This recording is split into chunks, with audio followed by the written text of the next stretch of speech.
கிறிஸ்துவுக்குள் அன்பான சகோதர சகோதரிகளே, உங்கள் யாவருக்கும் கர்த்தராகிய இயேசு கிறிஸ்துவின் நாமத்தினாலே சோஸ்திரங்களையும் நல்வாழ்த்துக்களையும் இந்த நாளிலே சொல்லிக்கொண்டு, தானியேல் எழுதின புத்தகத்திலே நாம் 9ஆம் அதிகாரம் 24வது வசனத்தை குறித்து நாம் தியானித்து கொண்டு வருகிறோம்.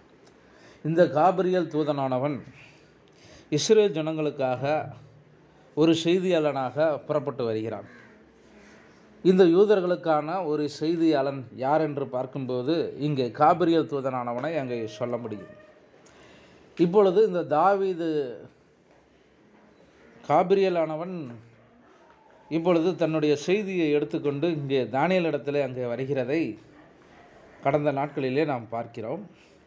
அதில் 6 விதமான நோக்கங்களை அவன் அங்கே சொல்லுகிறான். இந்த தானியேலை அவன் சந்திக்கும்போது அவன் ஜெபத்தில் இருக்கக்கூடிய இந்த தானியேலை அந்த தூதன் மிகவும் பிரியமானவன் என்று சொல்லுகிறான். ஒரு வாழ்த்துதலோடு வந்து தேவன் உன்னை நேசித்தார் என்ற வார்த்தையோடு அங்கு வந்து தானியேலை சந்தித்து இந்த 6 விதமான நோக்கங்களை அங்கே சொல்லுகிறான் என்று நாம் பார்க்கிறோம். இந்த முதலாவது நோக்கம் என்ன சொல்லுகிறது என்றால், மீறுதலை தவிர்க்கிறதற்கும் என்று பார்க்கிறோம். இரண்டாவதாக பாவங்களை தொலைக்கிறதற்கும் என்று நோக்கத்தை பார்க்கிறோம். இந்த முதலாவது நோக்கமானது மீறுதலை தவிர்ப்பது. இந்த மீறுதல் என்றால் என்ன என்பதை பார்க்கும்போது, இஸ்ரேல் ஜனங்கள் தேவனுக்கு விரோதமாக ஒரு மீறுதலை செய்தார்கள். தவிக்கிறது என்றால் யாக்கோபிற்கு அவபக்தியை நீக்குவதாக அது அங்கே இருக்கிறது. இதை பற்றி நாம் விளக்கமாக முழுமையாக தெரிந்து கொள்ள வேண்டுமென்றால், ரோமருக்கு எழுதின புத்தகத்திலே இந்த பவுலானவன் அங்கே அழகாக எழுதியிருக்கிறார். இந்த ரோமருக்கு எழுதின நிருபத்திலே 11ஆம் அதிகாரத்திலே 21வது வசனத்திலிருந்து அங்கு பார்க்கும்போது, அங்கு தேவனானவர் சுபாவ கிளைகளை தேவன் தப்ப விடாதிருக்க உன்னையும் தப்ப விட மாட்டார் என்று எச்சரிக்கையாயிரு. ஆகையால் தேவனுடைய தயவையும் கண்டிப்பையும் பார். விழுந்தவர்களிடத்தில் கண்டிப்பையும் உன்னிடத்தில் தயவையும் காண்பித்தார். அந்த தயவிலே நிலைத்திருப்பாயானால் உனக்கு தயவு கிடைக்கும். நிலைத்திராவிட்டால் நீயும் வெற்றுண்டு போவாய். அன்றியும் அவர்கள் அசுவிசுவாசத்தினாலே நிலைத்திராதிருந்தால் அவர்களும் ஒட்ட வைக்கப்படுவார்கள். அவர்களை மறுபடியும் ஒட்ட வைக்கிறதற்கு தேவன் வல்லவராயிற்றே என்று இங்கே பார்க்கிறோம்.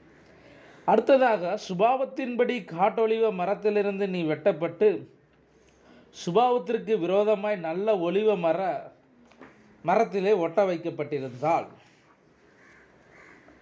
சுபாவ கிளையாகிய அவர்கள் தங்கள் சுய ஒலிவ மரத்திலே ஒட்ட வைக்கப்படுவது அதிக நிச்சயம் அல்லவா? மேலும் சகோதரர்களே, நீங்கள் உங்களை புத்திமான்கள் என்று எண்ணாதபடிக்கு ஒரு இரகசியத்தை நீங்கள் அறிய வேண்டும் என்றிருக்கிறேன். அது என்னவெனில், புறஜாதியுடைய நிறைவு உண்டாயிருக்கும் வரையும் இஸ்ரவேலில் ஒரு பங்கு கடினமான மனதுண்டாயிருக்கும். இந்த பிரகாரம் இஸ்ரவேல் எல்லாரும் ரட்சிக்கப்படுவார்கள் என்று இங்கு சொல்லுகிறார். இங்கே பார்க்கும்போது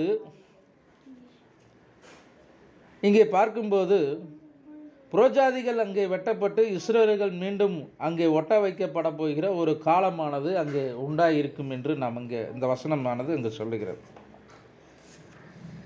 நாம் சுபாவத்திற்கு விரோதமானவர்கள், அந்நியர்கள், இரக்கம் பெற்றிராதவர்கள், தேவனற்றவர்கள், நம்பிக்கையற்றவர்கள். தேவனோ நம்முடைய இரக்கத்தினாலே நமக்கு ஒரு வாய்ப்பை நமக்கு இங்கே அருளுகிறார். நீதியை பெற்ற இஸ்ரவேலரோ அவர்களுடைய மீறுதல்கள் நிமித்தம் வெட்டி போட்டு புறம்பாக்கி போட்டார் என்று இந்த வேதம் நமக்கு இங்கே இந்த வசனமானது நமக்கு இங்கே சொல்லிக் கொடுக்கிறது.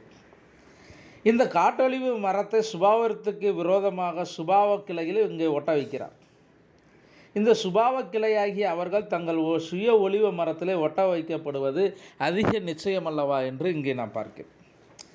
ஒரு புறஜாதியுடைய காலத்தை அங்கே தேவன் அங்கே நிறைவு செய்துவிட்டு முடித்து வைத்துவிட்டு இஸ்ரவேலர்கள் அங்கு குருடாக்கப்படுகிறார்கள்.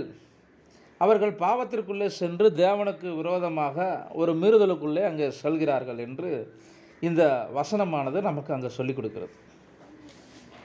தேவன் நம்மளை ஒட்ட வைப்பதற்காக இஸ்ரவேல் ஜனங்களை அங்கே குருடாக்குகிறார். இதை நாம் முதலாவதாக புரிந்து கொள்ள வேண்டும். இந்த பிரகாரமாகத்தான் இஸ்ரவேலர்கள் எல்லாமும் ரட்சிக்கப்படுவார்கள் என்று இந்த பரிசுத்த அப்போஸ்தலர் பவுலானவன் அங்கு சொல்லுகிறார். உங்களுக்காகவும் எனக்காகவும் தேவன் அவர்களை குருடாக்கினார் என்ற விசுவாசம் நமக்கு இருக்க வேண்டும். அவர்களை தேவன் குருடாக்கினபடியினாலே அவர்களால் அங்கே பார்க்க முடியவில்லை, காண முடியவில்லை. இஸ்ரேல் அனைவரும், ஒரு உண்மையான இஸ்ரவேலர் அனைவரும் அங்கே ரட்சிக்கப்படுவார்கள். தூதன் அங்கே அப்படியா இந்த காபிரியலானவன் இங்கே தானியேல் இடத்துல பேசுவதை நாம் பார்க்கிறோம். இந்த இஸ்ரவேலர்களின் மீறுதலை தவிர்ப்பதற்காக, இஸ்ரவேலர்களின் மீறுதல் தீர்க்கப்பட போகிறதற்காக ஒரு வேலை அங்கே வரப்போகிறது. அதை உனக்கு கூறவே நான் இப்பொழுது வந்திருக்கிறேன் என்று அங்கே தானியேலுக்கு இங்கே காபிரியலானவன் பேசுகிறான். தேவன் காட்டொலிவ கிளைகளை வெட்டி எறிந்துவிட்டு அந்த இடத்தில் சுய ஒளிவ கிளைகளை மீண்டும் அங்கே ஒட்ட வைக்கப் போகிறார். இதைத்தான் இங்கே வேதமானது அங்கே நமக்கு சொல்லிக் கொடுக்கிறது. இது முதலாவது காரியத்தை அங்கே சொல்லிக் கொடுக்கிறது. இங்கே மத்தேயு அதிகாரத்திலே பார்க்கும்போது இங்கே அவர் ஒரு அநேக அற்புதங்களை அவர்களுக்கு முன்பாக செய்கிறார். ஆனாலும் அவர்கள் அவரை விசுவாசிக்காமல், அவர்கள் கண்களினால் காணாமலும் இருதயத்தினால் உணராமலும் அங்கே காணப்படுகிறார்கள் என்று நாம் பார்க்கிறோம். அவர்கள் கண்களை அவர் குருடாக்கி அவர்களை இருதயத்தை அங்கே கடினமாக்கினார் என்று வேதம் நமக்கு இங்கே யோவான் 12ஆம் அதிகாரம் 40 சொல்லிக் கொடுக்கிறது. ஒரு தருணம் நமக்கும் இங்கே கிடைக்கிறது, அவர்களுக்கும் கிடைக்கிறது. தன் சொந்த பிள்ளைகளின் கண்களுக்கு நேராக அங்கே திரையிட்டு அங்கே அவர் போகிறார். நகரத்துக்கு புறம்பாக்கி அங்கே போகிறார். ஆவியில் நலிந்து போகிறார். தேவன் அவர்களுக்கு எவ்வளவோ காரியங்களை, அதிசயங்களை அங்கே கொடுக்கிறார். நமக்கு ஜீவனை பிழைத்திருக்கும்படி காரியங்களை எல்லாம் அங்கே செய்கிறார். ஆனால் இந்த ரோமர் எழுதின புத்தகம் 11:26 சொல்லப்பட்டதை போல இந்த பிரகாரம் இஸ்ரவேல் எல்லாரும் ரட்சிக்கப்படுவார்கள். மீட்கிறவர் சீயோனிலிருந்து வந்து அவபக்தியான யாக்கோபை விட்டு விலக்குவார் என்று நாம் அங்கே பார்க்கிறோம். அவர் சீயோன் மலைக்கு அங்கே கர்த்தரானவர் அங்கே கண்டிப்பாக வருவார். ஒரு ஒலிவ மலையின் மேல் அவர் வருகை நிச்சயமாக இருக்கப் போகிறது. அன்று அவர்கள் அடையாளம் கண்டுகொள்ளப் போகிறார்கள். இஸ்ரவேலர் எல்லாரும் அவர்தான் மேசியா என்பதை அங்கே ஒரு நாள் கண்டுகொள்ளப் போகிறார்கள். அப்பொழுது இந்த புறஜாதியருடைய ரட்சிப்பும் அவருடைய யுகமும் அவருடைய காலமும் இங்கே முடிவடைந்திருக்கின்றும். இந்த ஒட்ட வைக்கப்பட்ட அந்த கிளையிலிருந்து சேகரிக்கப்பட்ட கனிகளை அங்கே தேவன் ஒரு நாள் எடுத்துக்கொள்ளப் போகிறார். அந்த காட்டொலிவ மரக்கிளையை தேவன் அங்கே வெட்டி போட போகிறார் என்று நமக்கு இந்த வேதம் நமக்கு இங்கே சொல்லிக் கொடுக்கிறது. இந்த வசனங்களை நாம் படித்து பார்க்கும்போது முன்பான வசனம் என்ன சொல்கிறது? இந்த வேரானது ஒரு பரிசுத்தமாக இருந்தால் கிளைகளும் பரிசுத்தமாக இருக்கும் என்று சொல்கிறது. அந்த பரிசுத்த வேரானது, அந்த வேரிலிருந்து வரும் கனியானது பரிசுத்த கனியாகத்தான் அங்கே புறப்பட்டு வரும்.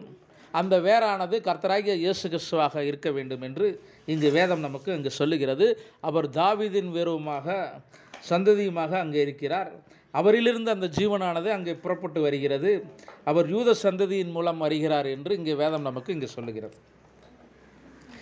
இப்படியாய் நாம் காணும்படியாக அவர்களுடைய இஸ்ரவேலருடைய கண்கள் அங்கே குருடாக்கப்பட்டது. நமது ஜீவியங்கள் அவ்வாறு ஆசீர்வதிக்கப்பட வேண்டும் என்று, அந்த கிளையைப் போல இருக்க வேண்டும் என்று நாம் இங்கே பார்க்கிறோம்.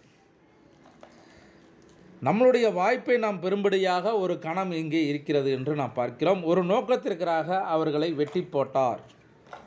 அவருடைய கண்களை குருடாக்கி போட்டார் என்று நாம் பார்க்கிறோம். ஒரு புறஜாதியரை குறித்து இந்த இடத்துல அதிகமாக நாம் பேசலாம். புறஜாதியிலுடைய பங்கு தெரிந்து கொள்ளும்படியாக சொந்த ஜனங்கள் அங்கே இஸ்ரவேலர்கள் அங்கே குருடாக்கப்படுகிறார்கள் என்பதை குறித்து அங்கே நாம் கிட்டத்தட்ட 538 கிபியில் நாம் அங்கே பார்க்கிறோம், கிமுவில் பார்க்கிறோம். இந்த 24வது வசனத்திலே 6 நோக்கங்களிலே இந்த முதலாவது நோக்கத்தை நாம் இந்த மீறுதலை தவிர்ப்பதற்கும் என்பதை குறித்து நாம் பார்த்திருக்கிறோம். இந்த மீறுதலை தவிர்த்தல் என்றால் யாக்கோபிலிருந்து அவபக்தியை அங்கே நீக்கப் போகிறார் என்று நாம் பார்க்கிறோம். இஸ்ரேல் எல்லோரும் மறுபடியும் பிறந்திருப்பார்கள். அவர்கள் யாவரும் பரிசுத்த ஆவியை பெற்றுக்கொண்டு தன்னுடைய மேசியாவை அவர்கள் நிச்சயமாக அடையாளம் கண்டுகொள்வார்கள்.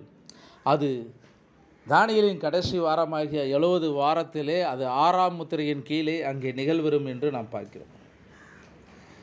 இரண்டாவது காரியமாக பாவத்தை தொலைக்கிறதுக்கும் என்று நாம் பார்க்கிறோம். இந்த பாவமானது எந்த காரியத்தை சொல்லப் போகிறது, இஸ்ரவேலர்கள் எப்பொழுது அவர்கள் பாவம் செய்தார்கள் என்பதை குறித்து, இரண்டாவது நோக்கத்தை குறித்து நாம் வரக்கூடிய நாட்களிலே தியானிப்போம். கர்த்தர் தாமே இந்த வார்த்தையை ஆசீர்வதிப்பாராக. ஆமென்.